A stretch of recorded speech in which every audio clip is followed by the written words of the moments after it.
I'm, I'm, uh, I'm very aware of the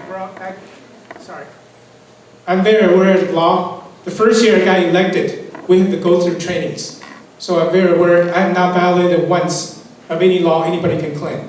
I think you're referring to one of the city council meeting, which has to do with the mayor's selection.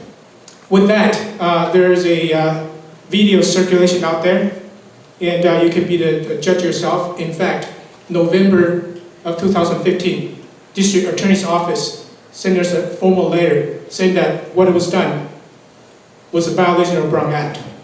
But I think that it's already passed. It is what it is. I think mayorship is not important to me. What I think is important is we continue to work together. In fact, I like to point out my voting records in the past. Is this council member, although we have some differences, but for the most part, the vote has been 5-0 on most of the issues, except for very few issues. So that tells you that I'm a uniter. I work with my council. So Brown Act, issue to me is already passed. I'm not validated. State law requires we have to take ethics course, AB 1234, every 2 years. I take it every year, just to refresh my memory, make sure that I follow the law. And for that, I think I'm very proud of myself for doing it. Thank you. Nancy, since you're also an incumbent, how about that Brown Act business? What are you going to do to assure that the people of Walnut, that City Council is operating in a transparent manner? Well, I've been very vocal this last year about transparency and open government, and it's one of my top things on my platform. I think it's very important that we have transparency and open government, and that things are done in open public meetings and not done behind the back door. I was the one that actually pointed out that meeting was a Brown Act. I believed it was a Brown Act violation based on comments made, and reading the district attorney's letter, Eric and I were not found to have been the ones that violated the Brown Act. But like I said, that is in the past, or Eric said it's in the past. We've learned from that. We've had some training, and we're moving forward on that issue. And I think that it's important that all of our business is done out in open business. And that's the way the city should be run. Dino Wallace, is the city run in an open and transparent manner, or does it have a problem?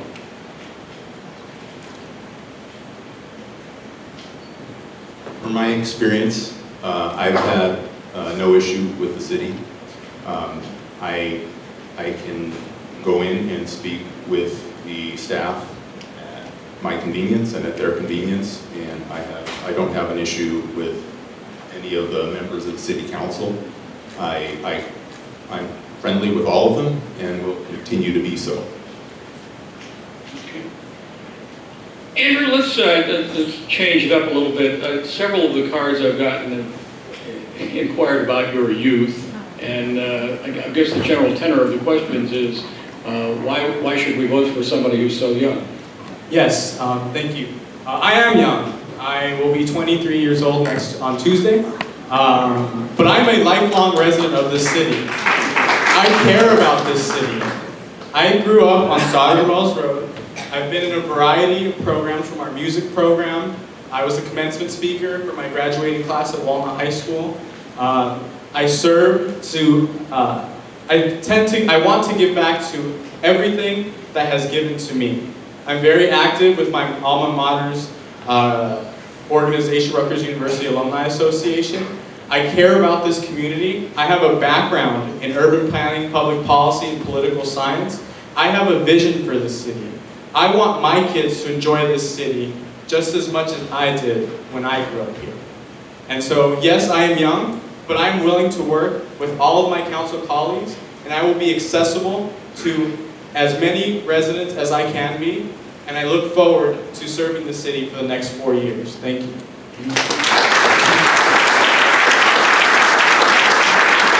Tell us, first of all, how would you be part of uniting the city council so that it is not so divisive when voting on issues? Well, disagreement in a part of running the government is not unheard of. It is part of it, and it is healthy. What is important is to move forward after the disagreement has been taken care of, and to move forward. I am a people person. I am a friend to everyone in the council. At least I consider them my friends. I know them. I had conversed with them in some issues and some personal level. And I think with the new group coming in, maybe we have the two that are incumbents. Maybe we're going to have a new person sitting on the council. So it would be a good idea to really be able to communicate with them, to have peace. We have to start having a focus on our city instead of getting some of these disagreements even after the sessions. Let's move forward for the city, let's move forward for our residents, and that's what we needed now. I have heard some residents saying that we cannot handle anything if this will going to go on and on. Yes, let's have a council that is united, agree to disagree, but after that, let's be united for the benefit of our city. Okay. Eric, a number of questions about a new outlet mall that's supposed to be built near the 60 and the 57. What's Walnut going to do to deal with all the traffic from that mall? 4 years ago, I came out against the proposed NFL stadium. That's a great impact to our city. So we went through litigation. Citizens, I was part of that. And the city also went against the project. But at that time, Governor Schwarzenegger came and signed a law waiver to bypass any environmental impact law on that site. I actually was in front of him. I called him a coward. Because we don't want anything that will impact our city. Since then, they have the politicians in their back pockets. What I've done is I'm also working with the Congress voice and also with local leaders. We want to make sure the traffic impact is at the minimum. Let me tell you, the good news is, even if they build that, the freeway on-ramp and off-ramp will be modified. We have millions and millions of dollars to make the freeway on-ramp and off-ramp easier for us to access to, so that will be less impact to us. In fact, Congressman Ed Royce has secured $150 million in improving the 60 freeway traffic exiting on Grant. So that's some of the things I have done in working with the local, trying to make sure the impact is at a minimum.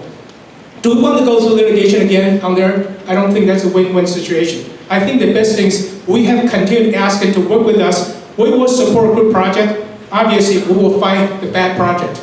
So that's what I've done, and I will continue to do. And in fact, that news is not being confirmed. I've been asking their city staff, their construction workers, everything has not been confirmed. So once that's not confirmed, there's really not much that is there to do. But I've continued to try to work hard. And also, City of Diamond Bar, when they rezoned that area, I was also there, and there are plenty of meetings. So I'm on top of it. I'm watching it very closely. Again, I will encourage good development and discourage bad development that will impact us. Okay, thank you. People love lists, and I've gotten duplicate cards on this. What do you see as the top 3 issues that need to be addressed by the council to serve the public? Why don't we start with Andrew on this one? Hello, check. Thank you. My number 1 priority is public safety. I know everybody on this stage is concerned about that issue. My family has been affected personally. We had an attempted burglary about 1.5 years ago. And if you look at the statistics, robberies are up 7% and burglaries are up 43% in the last year. So I want to promote neighborhood watch programs in areas that have been hit the hardest. As a council member, I feel that I need to be a catalyst to go out and inform the residents to join this program. So I'd be walking the streets and looking for block captains, but I also want to start a dialogue with the Sheriff's Department. Let them know that we have their back 100%, and if they feel that a new deputy is necessary, then I'm open to considering it. It's about 2%, it's about less than 2% to hire a new deputy with a salary, pension, and police car and all other expenses. But this is just some of the avenues we have. Also, promoting sustainable development. I have a background in planning. I'd like to see new development with commercial-specific projects along major corridors such as Valley Boulevard because they are multimodal, meaning they're accessible by car, bus, and Metrolink, and they are high visibility, which would be a great incentive for our businesses. And lastly, I'd like to engage more technology into city services. Our city website is old, it's outdated. The city has started investing in that, but I'd like to continue working on that as a council member. And I'd also like to improve our City of Walnut app. I don't have my phone with me right now, but if you go on your iPhone or your Android, the City of Walnut has an app, which is very cool and very innovative, but it doesn't really allow you to report problems. I'd like to change that. Thank you. Okay, thank you. Fella Cristobal, same question. What do you see as the top 3 issues that need to be addressed by the council to serve the public? As Andrew had indicated, safety, public safety is number 1. I mentioned it in my opening statement that we are very concerned. Although the city still is low in crime in comparison to the cities surrounding us, but the happenings in the last few days where there were victims or burglaries concern the citizens. A lot of our residents are not really very active in getting into a program that would help each and every one of us, and that's the Neighborhood Watch program. Let's not wait until we're gonna be a victim before we join that. I am a block captain of the Neighborhood Watch, and I've experienced that, a few people are interested, but they are not proactive. And we would encourage all the residents to be able to watch each other. We are in a community. We are helping each other by having a program. We will be educated by what crimes are happening in our city. We're gonna hear all the things to prevent for us to be a victim. So we would like to emphasize that so that everybody is gonna be aware that there's a program in place. And there are areas that are not participating in our Neighborhood Watch program. So, but that's my number 1 area that I would like to tell everyone that the public safety is one of the goals. Business growth. Yes, we need the business in the city to increase our revenue. We have areas that are still to be developed, and I congratulate the staff and the city for having concentrated on those areas and be able to bring in the business that would increase our revenue. And I would encourage, again, the residents of Walnut to please shop Walnut. You have to patronize our own businesses. They are all here. If they have the service within our city, let's help them. What comes in return is a tax dollar that will help our city. So the third one is a balanced budget. So time is up. It is. We'll discuss it later. All right. Nancy, you have a top 3 list of priorities that need to be addressed by the council? I think public safety is always the number 1 concern, and that's the biggest item in our budget. That's where we spend the most money in the city on public safety. And I think a few years ago, the voters passed a proposition, and that's been seen across the state with the release of prisoners. One was a federal order came down, the overcrowding in the jails, and they had to reduce the number of inmates, and we've seen the trickle effect of that. It's very important, but we also need the importance of the neighbors. You need to get to know your neighbor, and you need to know who lives on your block, and you need to be able to communicate and have each other's contact and look out for each other. And we do have one of the more neighborhood watch blocks than any of the other cities around here. I've been a neighborhood watch block captain for years, and I think that's our top priority. Traffic is a concern too, especially around the schools. We increase our patrols around that time. If there's any type of development going in there, we have some mitigation measures that were obtained through the EIR process. That goes on in the City of Industry, so we're looking at that as well. And then always revenues, concerned with the revenues. So the remaining parcels that we have left in the city to develop have to be developed wisely because tax revenue and revenue increase is very important for our city as our costs continue to go up. And one thing we did put in was a whole new irrigation system that was to help reduce our water costs there, and it was very good in this drought time. So thank you. Dino, how about your top 3 list? Public safety would be my top priority. As a volunteer on patrol with the sheriff's station, I'm aware of some of the issues that we're experiencing here in our city. I would cooperate with the sheriff's department. It's a multifaceted task that we need to tackle. Increase volunteers on patrol, increase the recruitment, increase neighborhood watch, and increase the education of our residents. There are numerous